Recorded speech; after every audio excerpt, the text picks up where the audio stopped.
So last time, welcome everybody. Last time I forgot to record the session, so I started the recording already.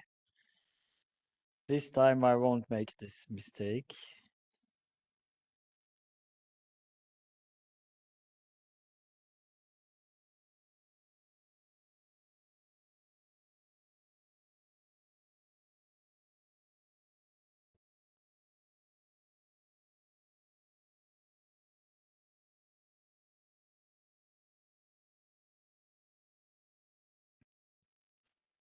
All right, so you can all hear me. Microphone is on, recording is running. And here we have the slides. On this one, we don't have it. Now it's here. Perfect. So thank you for coming. Today, I will wrap up what we discussed last week. I will discuss Gaussian processes. But before we start, I have prepared two quiz questions for you. You can get 2 points. If you look at the list with the points, you will see that we did not add the points from last week because I still have them at home. So we will do that early next week.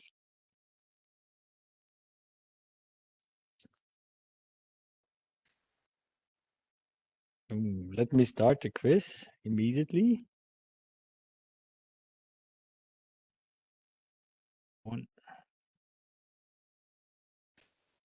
Two questions about Gaussian processes.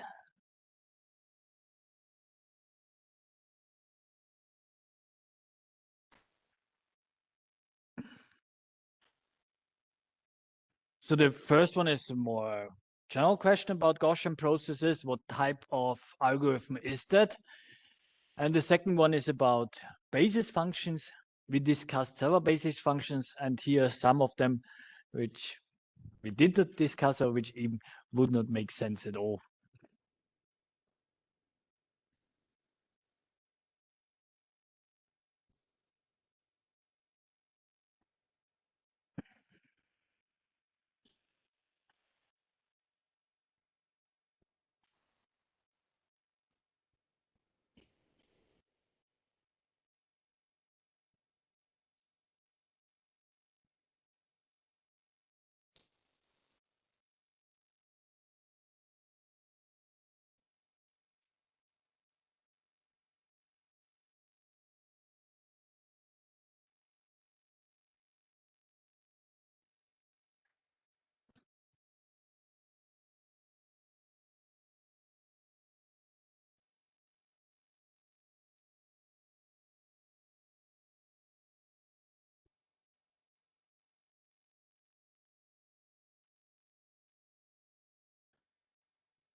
There was one question last time about the optimization of the Gaussian process that you implemented yourself in the assignment. It's totally fine if you do some manual optimization of the hyperparameters. Just play around, try to find a better set of hyperparameters. That's fine.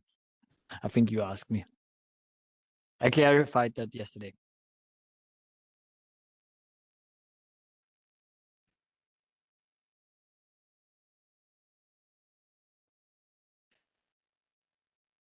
All right, let's have a look at your vote.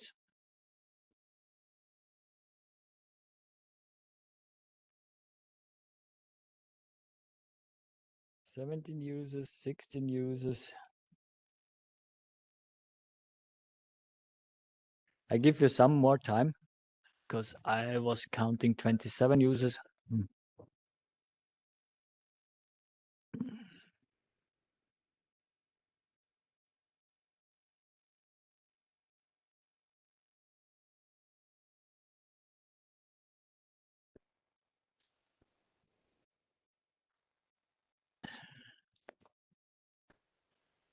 Now, let's continue. So, Gaussian processes are nonlinear models, correct. Gaussian processes are non-parametric models, also correct. GPs are linear regression models, wrong.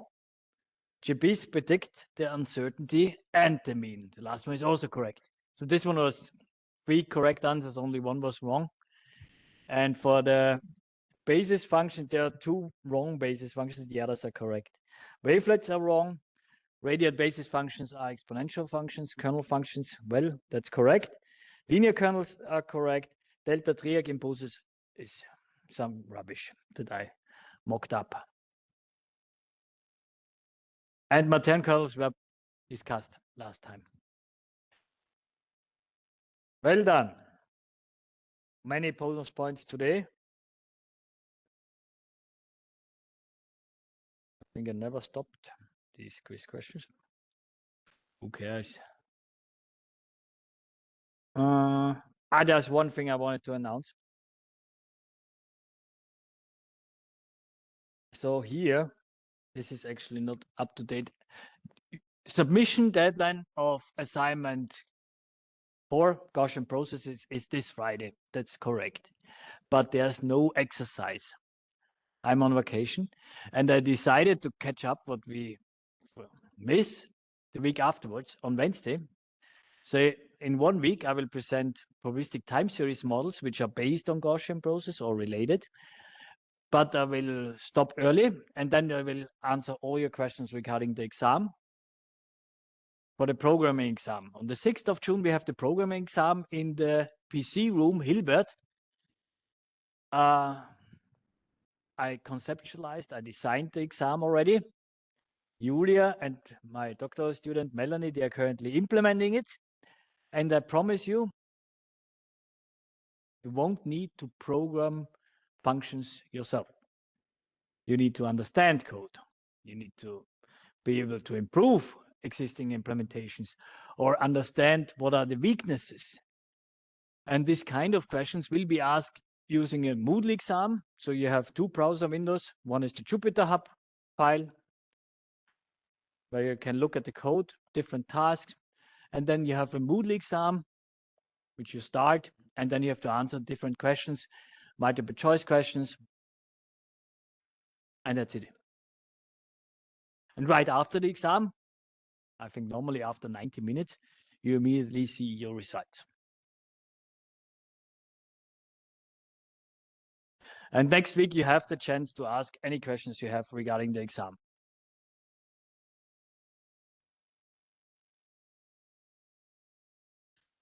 In terms of content, it's based on the first assignments, first 3, not the assignment 4.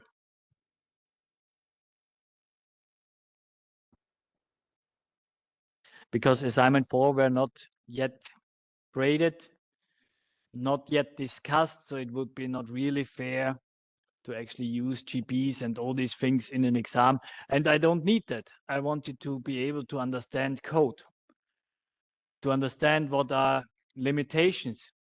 Will the algorithm work with any type of numbers, any length or list length, any number of elements in a list?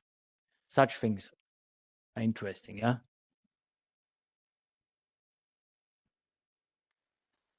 Then there will be a slight change. So next week we start with probabilistic time series model, but I will also discuss it the week after. So I will skip the Bayesian optimization topic very likely this year. I might give you a brief idea about Bayesian optimization such that you could use it, you could implement it, you could work on the existing implementation that I can give you, such that you would have some tool to optimize some parameters. But we won't go into detail. Now, today, I want to wrap up what we did last week. I won't use the Blackboard at all. Might be even a shorter lecture, which is also fine because then we are going into the long weekend. And I hope you're all done with the Gaussian process assignment, or you still have to work on it. Then maybe next year we choose a different deadline. This is somehow not really nice. I did not think about that. That there's a public holiday just before the deadline. So let's have a look. We introduced Gaussian processes. Gaussian processes consist of a mean value and some kernel functions. So you have the mean here with mu of x and mu of x prime. And we have the kernel functions. And here we differentiate with this asterisk, the star symbol, if this is some new data point for which we would like to make a prediction, or if it's part of the training data set.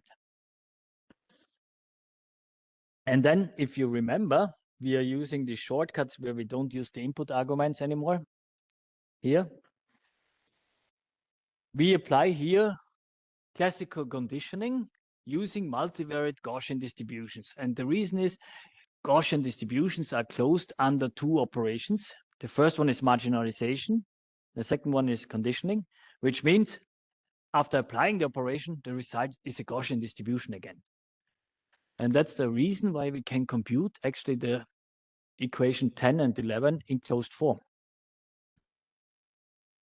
And it looks a bit complicated, but we discussed it. In the end, if you want to make a prediction for y prime, it's based on the mean of your target, corrected by the contribution of your training data. Let's look at the comparison. If you look at the different formulation using A and B, we also had that. This K and asterisk is a confusing notation, I agree. But if we look at the classical notation for two random variables XA and XB, and you want to compute some predictions for, in this case, A, then your prediction is based on the mean of the A random variable plus a correction from random variable B that is projected into the space of A. And this projection is implemented through this covariance matrix product of sigma AB times sigma BB inverse. Now, if you compare it to the Gaussian process, I have here K prime times the inverse of K. And if you remember, last time we talked about the complexity of this Gaussian process. And who remembers what is the main contributor to the computation time, the complexity in Gaussian processes?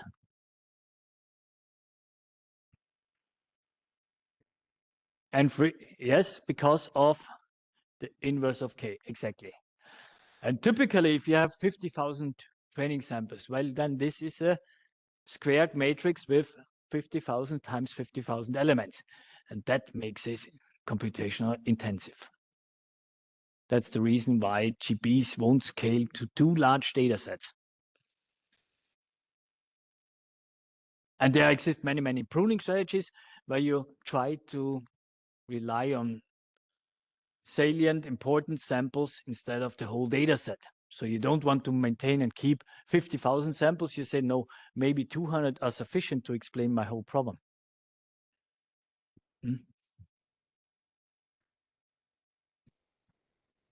So in the end, you implement these two equations. That's it. But for every prediction, you have to compute this K inverse. Or whenever you get new training data, you have to recompute your K inverse. Well, also here are efficient implementations and research studies that come up with solutions how to add additional data without computing the inverse of the whole K matrix, only parts of it, and so on. Now, we also discussed these kernel functions. Remember, I said a Gaussian process is a multivariate Gaussian distribution with the main difference that the covariance is transferred into a feature space with a kernel function. Now, we discussed different kernel functions. Here is the RBF kernel, so the squared exponential kernel. Here's a periodic kernel using the sine function, or simple linear kernels. Kernels can be stationary or non-stationary, like the linear kernel is a stationary kernel. And kernels can be combined. Here you see the combination of a linear kernel with a periodic kernel. If you look at the linear kernel alone or the periodic kernel alone, they can explain data that have this particular shape. And the combination could be very complex here. Linear times periodic or linear plus periodic.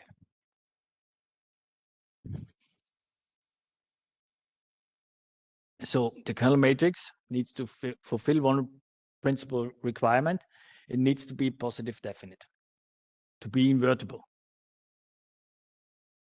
Now, do you have questions to GPs?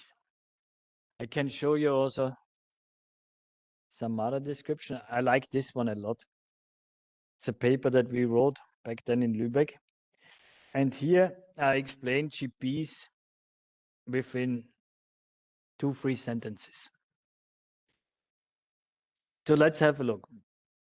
So GPs represent a distribution over a partial observed system in the form of, and then you see this concatenated vector of y and y prime.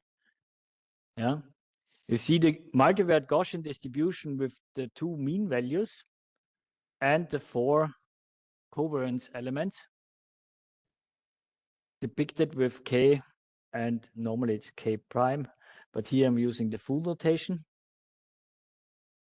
Then I define here this kernel matrix using a Matern kernel, which is a generalization of the RBF kernel with this additional parameter v, which is very nice because then you can tune this parameter and adapt your kernel to your problem. And in the end, your goal is to make predictions, given some x prime values and y prime is unknown. That's your goal. Now you can compute the expectation of this value. Expectation is the mean. Huh? You see here the mean, mu of given x prime. Yeah, this is y prime. And we are also predicting the uncertainty estimate. And you see, again, the mean of our Gaussian process corrected by some projection of the training data.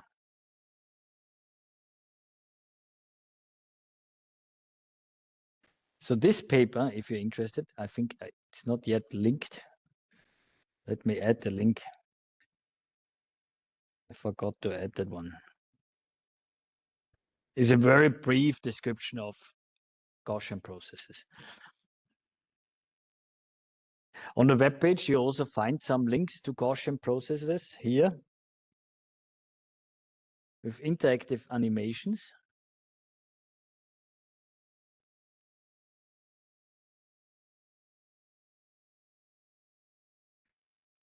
So here you can play around with Gaussian processes. You see the multivariate Gaussian distribution.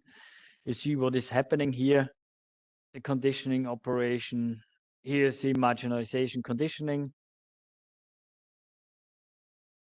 And then you can play around. There are some interactive examples. I think this one. Here you can play around with the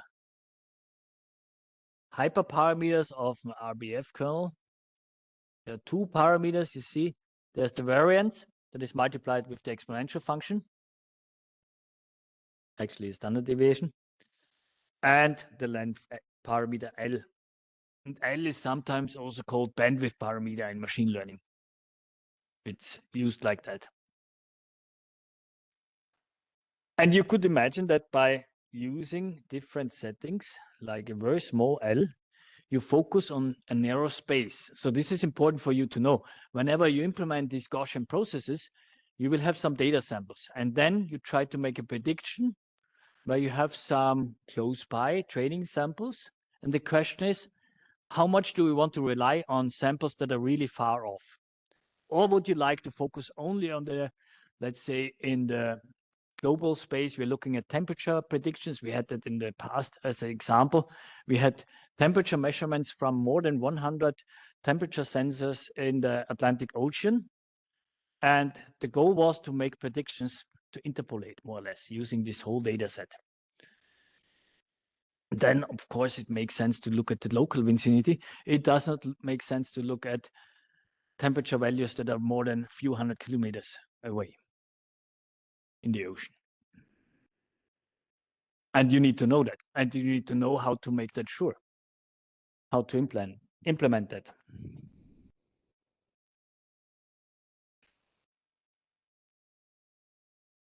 So then we have here the linear kernel. Yeah, you can play around with that thing.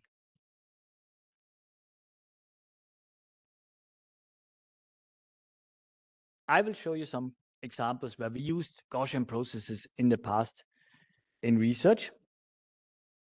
And we start by a problem definition.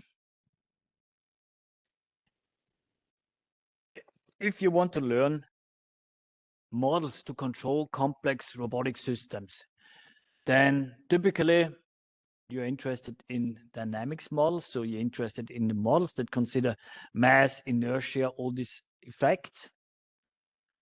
And we want to learn inverse models. You will see in a second what that is, to control actually the motors of such complex systems. And typically, this is a lifelong learning problem because your system might interact with the world and you will always collect new data. All the data is noisy. You have outliers, you have missing data samples, you have corrupted data samples. For instance, whenever your system is colliding with something, you have external forces. Maybe you can't sense these external forces precisely. You only sense the effect. And in the end, for your real-time control problem, you need to do that in real time. There is a lot of related work, ongoing work in that domain. Oh. And we also use Gaussian processes to learn such inverse dynamics models. And let's have a look what that is. We talked about controlling motors. When we control motors, we typically want to control the motor torques. These motor torques are defined to be given by the inertia matrix times the acceleration, denoted here by Q. This is the configuration space, we call it in a robotic system. Q, it's a general variable. Yeah. The velocity is denoted by Q dot and the position by Q. Now we also consider here Coriolis forces, centripetal forces, and friction and gravitational forces. They are all captured in this variable H. And in addition, this is all corrupted by some noise epsilon. Now your goal is to model this function. You might have some knowledge about the inertia matrix, then you could use it. But let's talk about the black box system. Who knows what is a black box model that would try to explain these motor torques? And how does it differentiate from a white box system or gray box system?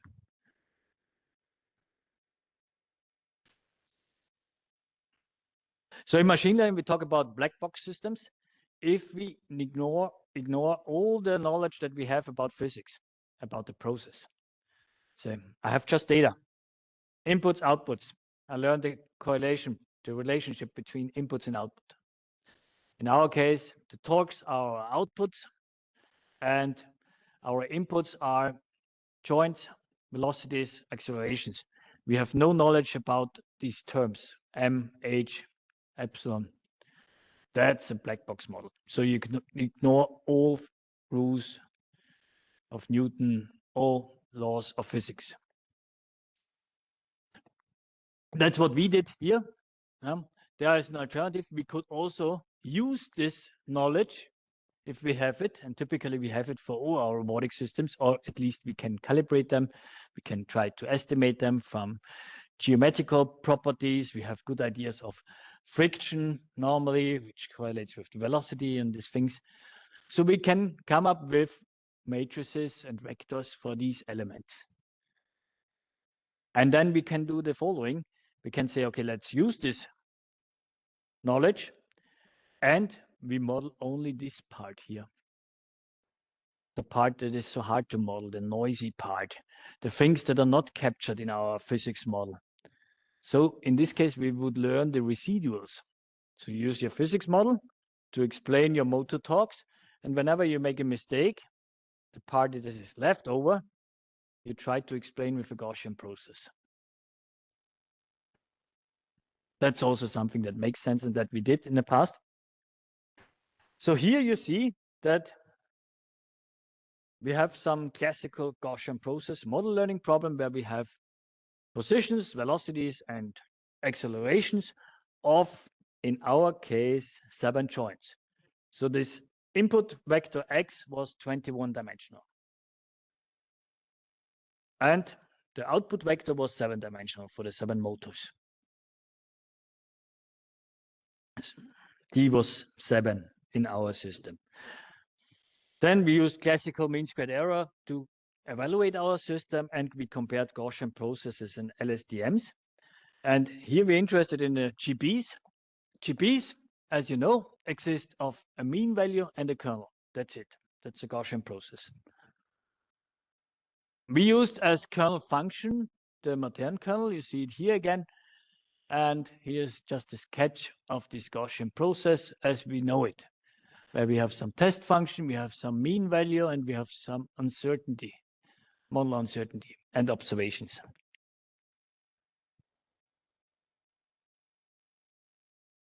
I skipped the LSTM part. LSTMs are recurrent neural networks, very powerful neural networks. Initially invented by Sepp Hochreiter and Jürgen Schmidhuber. And nowadays, XLSTMs are the next big topic. And that was our task. So I think I showed it to you already once or twice, at least. The task was to control this KUKA arm with 7 dimensions. And we directly controlled the motor torques. And here GPs are obviously slower than LSTMs. That was the point. But the interesting fact was that the prediction was pretty good with both models, I have to say. So mean squared error of something below 0.01 is really small for both models. You see that for a Newton meter between +1 and -1, so the error is really small.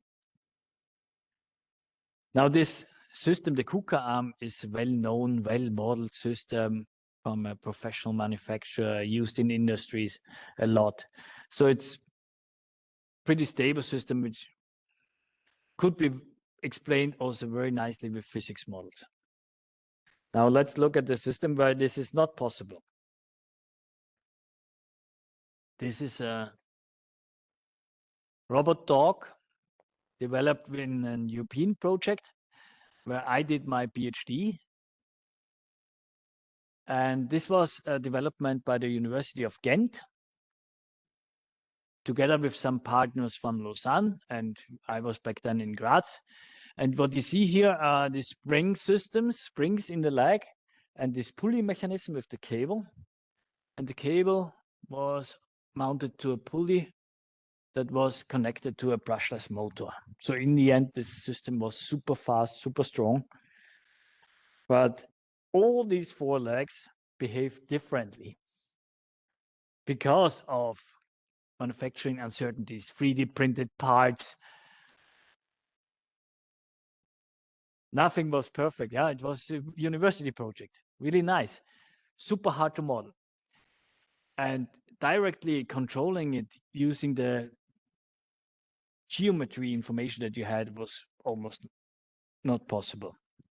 So instead we said, okay, let's develop some basis balancing controller using a Gaussian process. So we put this dog on a force plate. That's what you see here, self-made force plate with a force torque sensor screwed to this wooden plate. And with that, we could measure where is the center of mass of the system. Actually, the center of pressure projected to this wooden plate. And then the goal was to keep this center of pressure in the center within these 4 screws. That was the goal of the GB model. And the GB model always predicted the correction.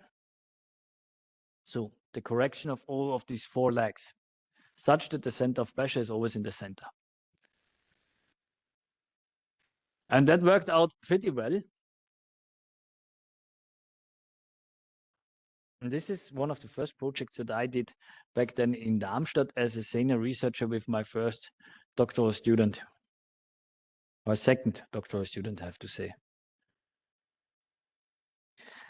I think the system is still operating and it's still in Darmstadt.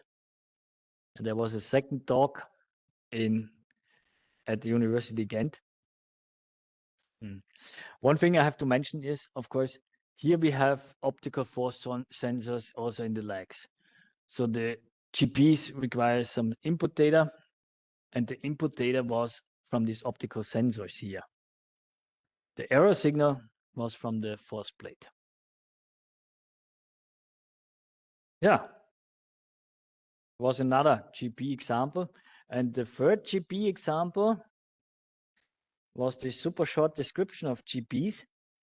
And also this example, I think I've presented it already, aims at a novel reinforcement learning method that tries to exploit some knowledge about the system.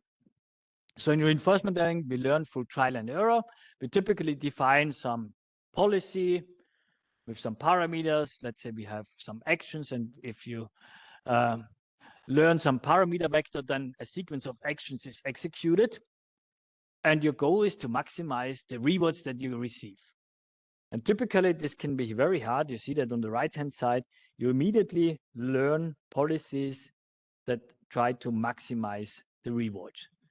But if the landscape is not convex, very complex, then you get stuck in local minima and you won't learn anything useful.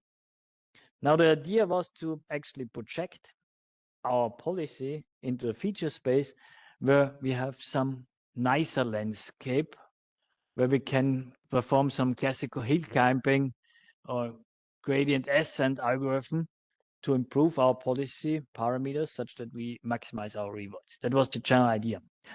The question is always, which feature space is that for a particular task? And then we decided to use Gaussian processes as our core model component. And as example, we used something that is well understood, and it's called posture control. So in human locomotion, we know pretty well that the center of mass is important, that the velocity of the center of mass is important for maintaining balance, for instance. Yeah, and we can use these features to test this idea. And that's what we did. And in the end, well, we compared, of course, our artificial system in terms of learning speed to humans. So humans are super fast learner. They learn optimized policies, here strategies in, I think it was a knee bending motion. So the human subjects had to bend their knees as far as possible, and they were connected with a belt. Their belt was connected to some pulling mechanism that actually interrupted them while doing that exercise. And this interruption was hard, unpredictable, and uncommon. So you experience something new. You never did that in your life. It's the only way how you can study learning in humans. You need to put them into situations that they never encountered in their lives, which is pretty hard with sports students. But here you see that it worked out. Within 20 episodes, they actually reached a plateau where their performance was almost stable. And here we tried to replicate that, and we learned that within 10 episodes in our optimized clean simulation environment. And how does that look? Here we had a simulation of a humanoid, of a human being actually, with 80 kilograms, 1 meter, 80 height, something like that, if I remember correctly. That was our model. And in the end, the features were, of course, the success of the operation and then the center of mass. Always the center of mass. Center of mass with something, the velocity of it. Yeah. Whenever we used the center of mass, it worked out pretty well. We did some ablation studies and asked the question which features are really necessary. Here, the picture is not so clear. One could have performed more intense, in-depth evaluations here. Well, it was first conference paper of my first doctoral student in Lübeck afterwards. But you see here this practical aspect of Gaussian processes and how we use them.